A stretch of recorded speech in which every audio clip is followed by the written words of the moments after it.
Student, कैसे हैं आप सभी? I wish you all well.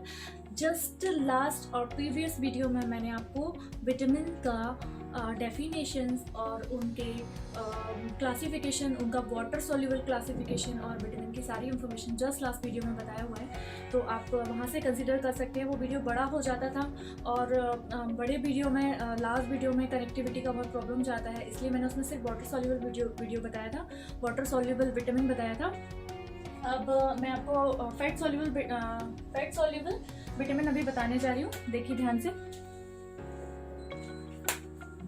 देखिए फैट सॉल्युबल विटामिन क्या होते हैं। उसमें भी हमने वाटर सॉल्युबल विटामिन जब हम देखे थे, उसमें भी हमने देखा था कि एक फॉर्मूले से हम उसको लिख रहे थे, ठीक है। सेम कंसेप्ट यहाँ पर भी है। फैट सॉल्युबल विटामिन को हम ये 3 फॉर्मूले से इसको एक्सप्लेन करेंगे, डिस्क्राइब करेंगे। आप देखिए इसको और आपको इजीली ये याद हो जाने वाला है।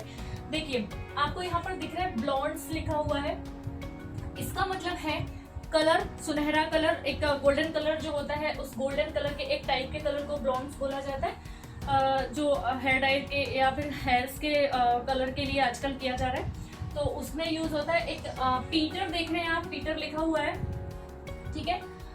पीटर यहाँ पर लिखा हुआ है, तो ये देखिए नाम जैसा लग रहा है आपको कि एक नाम है, और यहाँ पर जो लिखा हुआ है कीड़ा केड़ा, जो भी आपको इसको प्रोनाउंस करना है तो आप ये प्रोनाउंस कर लीजिए। अगर आपने ये 3 वर्ड्स जो याद कर लिए हैं तो आप फैट सॉल्युबल को इजीली लिख पाएंगे। कुछ भी आपको नहीं करना है, कितना इजी है। देखिए ये फर्स्ट लेंगे, फिर इसका फर्स्ट लेंगे, फिर इसका फर्स्ट लेंगे। लास्ट में भी मैंने आपको इसी पैटर्न में वाटर सॉल्युबल बताया था, और अब देखेंगे फैट सॉल्युबल। देखिए विटामिन के जो है, ठीक है, उसका ये नाम है, पी से नाम आएगा उसका। क्या नाम आएगा? देखो,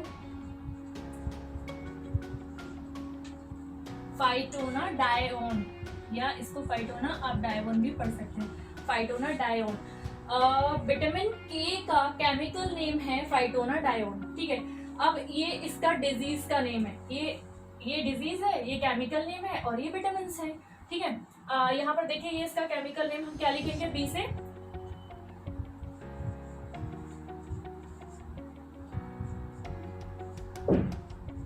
ब्लड क्लॉटिंग, ठीक है। विटामिन के डेफिशिएंसी की वजह से इसका नाम जो है वो फाइटोनाडायोन केमिकल नेम है। जो डिजीज हो जाती है वो है ब्लड क्लॉटिंग, ठीक है।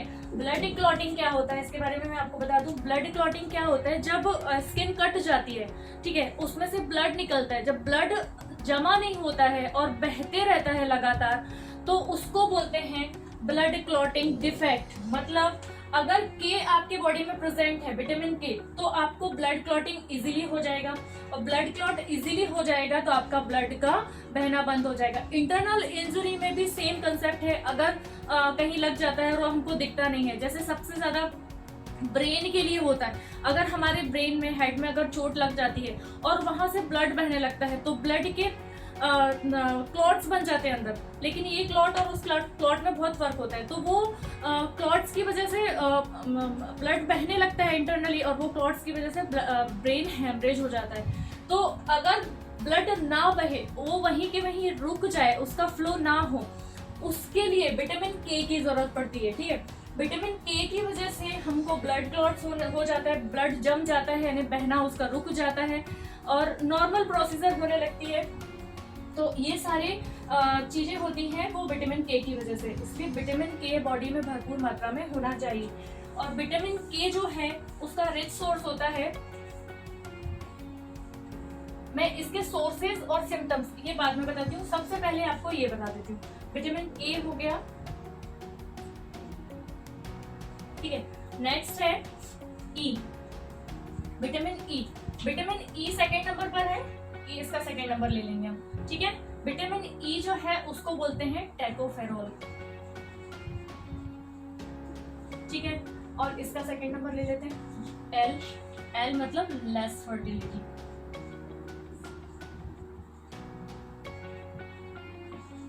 ठीक है। लेस फर्टिलिटी 2 पार्ट्स में होती है।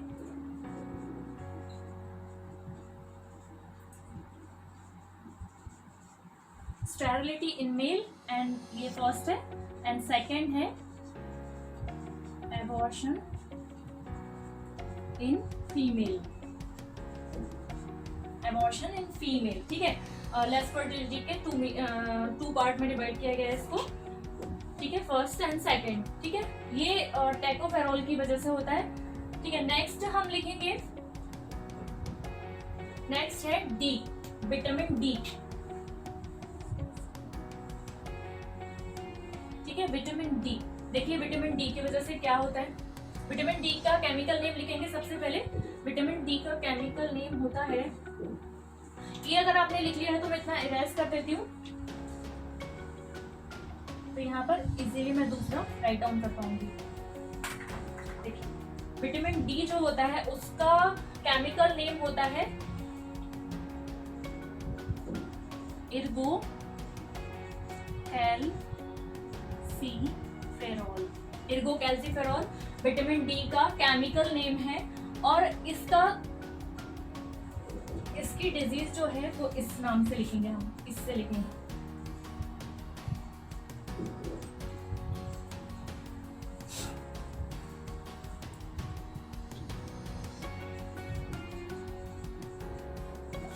ऑस्टियोमेलासिया, विटामिन डी जो है वो ऑस्टियोमेलासिया होता है। ऑस्टियोमेलासिया डिजीज जो होती है वो विटामिन डी की डेफिशिएंसी की वजह से होती है, लेकिन ऑस्टियोमेलासिया जो होता है वो बच्चों में होता है, और बड़ों में जो होता है वो रिकेट्स होता है, ठीक है। बड़े लोगों में जो होता है डी का डेफिशिएंसी वो रिकेट्स होता है, और बच्चों के लिए ऑस्टियोमेलासिया होता है।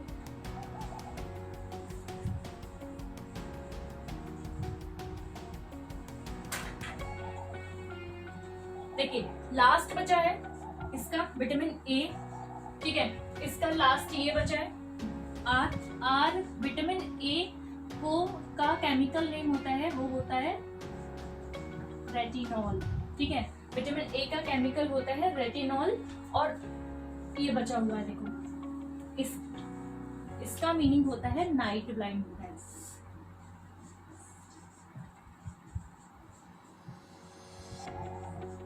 नाइट ब्लाइंडनेस, ठीक है। आपने देखा कि ऊपर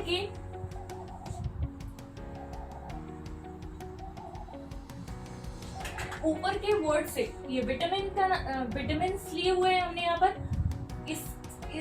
इस नेम की वजह से हम लोगों को इसका एक सीक्वेंस मिल गया है विटामिन के केमिकल नेम का, और इस स्पेलिंग की वजह से, इस नेम्स की वजह से, ब्लॉन्ड्स नेम की वजह से हमको डिजीज का सीक्वेंस मिल गया है। देखिए इतना लिखना कितना आसान है आप लोगों के लिए, कि आप ये 3 चीजें लिखें और 3 चीजों से इनको डिस्क्राइब कर दें। अब हम सिम्टम्स और सोर्स देखेंगे। देखिए ब्लड क्लॉटिंग में आपको बता चुकी हूँ, लेस फर्टिलिटी मतलब मेल में स्टेरिलिटी हो जाते हैं, और बार बार अबॉर्शन अगर लेडीज में होते हैं तो वो विटामिन ई की वजह से होते हैं, ठीक है। और डी जो है ऑस्टियोमेलासिया, ये सन रेज में पाया जाता है। ये मैंने उल्टा लिख दिया है, सोर्सेज यहाँ होना चाहिए था, सिम्टम इस साइड होना चाहिए था, कोई बात नहीं। ऑस्टियोमेलासिया जो होता है वो बच्चों में होता है, और रिकेट्स बड़ों में होता है। और विटामिन डी की वजह से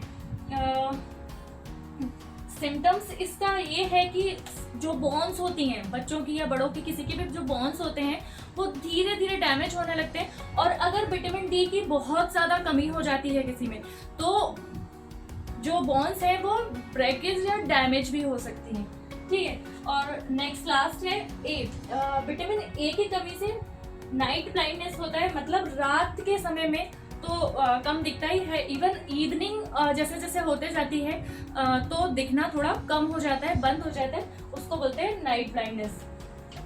इनके रिस्क सोर्सेस में बता देती हूँ क्या होते हैं। विटामिन के जो है वो सबसे ज्यादा पाया जाता है कैबेज में पाया जाता है। विटामिन ई जो है वो सबसे ज्यादा पाया जाता है ऑयल एंड नट्स में, ठीक है। विटामिन डी सनरेज में सबसे ज्यादा पाया जाता है, और विटामिन ए जो है वो पाया जाता है कैरेट में, कैरोट्स में सबसे ज्यादा पाया जाता है। तो देखिए इनके सोर्सेज, सिम्टम्स कितने आसान है। कैरेट आईज के लिए बहुत अच्छा होता है, सनरेज, अगर हम धूप में थोड़ी देर, सुबह की मॉर्निंग की धूप होती है उसमें बैठते हैं, देखिए सनरेज जो डायरेक्ट स्किन पर पड़ती है वो सनरेज सबसे ज़्यादा इंपॉर्टेंट होते हैं। और मॉर्निंग के जो हल्के जो बहुत गर्म नहीं लगता है, बहुत हल्के जो सनरेज होते हैं वो विटामिन डी का रिच सोर्स होता है।